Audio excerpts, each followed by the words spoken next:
পারুল কতটুকু হইলো তোমার মুড়ি বানানোর?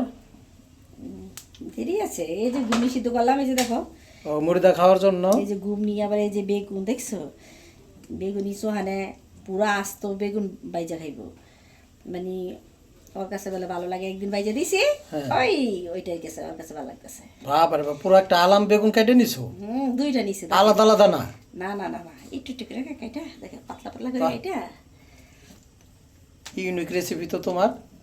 এই দেখো পুরাটা ছড়াইয়া, ওই যে আমি কইরা দিই দেয় মাঝে মধ্যে হ্যাঁ হ্যাঁ। খিচুড়ির সাথে, এখানে এটা দিয়া মুড়ি মাখানো খাইব, বাহ, দেখছো? খুব সুন্দর তো। এই যে আরেকটা আছে দেখো, এটাও আই কাটছে, দেখছো? কাটতে যায় মোটা মোটা করে কেটে ফেলাইছে।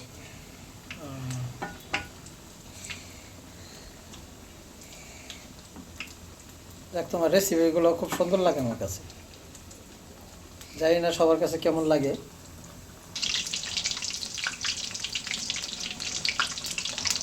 আর বেগুনটা কিন্তু খুব সুন্দর লাগতেছে। হ্যাঁ, ইয়েস, দেখো দেখো দেখো।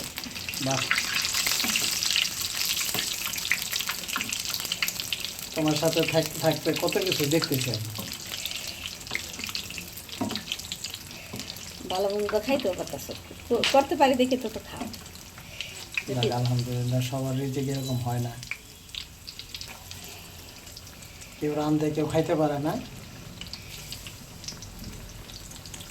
আল্লাহর রহমতে আমরা খাইতেছি নাকি?